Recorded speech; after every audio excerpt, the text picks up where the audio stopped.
إن شاء الله النهاردة هنتكلم عن تفسير الألوان في المنام.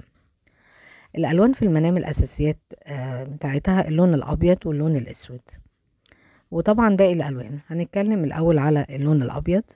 لو شخص حلم إن هو لابس لون أبيض فده بيدل على إنه إنسان صالح وقريب من ربنا، وإن هو الفترة الجاية إن شاء الله يسمع أخبار مفرحة وأخبار سعيدة. ولو بنت حلمت ولسه ما جوزتش وحلمت إنها لابسة لون أبيض، ده بشرة خير ليها عن زواج قريب ليها بإذن الله. ولو سيدة متزوجة حلمت باللون الأبيض، ده بيدل على استقرارها في حياتها الزوجية.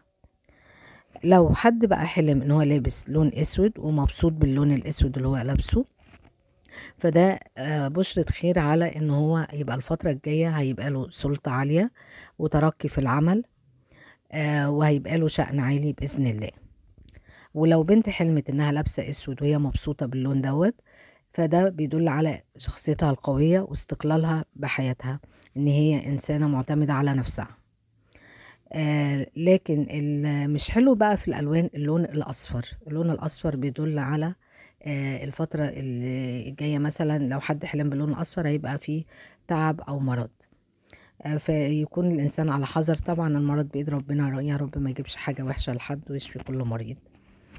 ومن الالوان برضك اللي هي مفرحة اللون الاخضر، بيدل على ان وفرة الرزق واخبار مفرحة واخبار سعيدة. واللون الاحمر من الالوان المفرحة، بتدل على إن الانسان اللي هو حلم ان هو لابس لون احمر ان هو عنده طموح.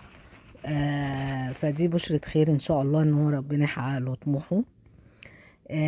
ويا رب كده دايما يجعلني ابشركم بالخير، وما تنسونيش في اللايك والشير.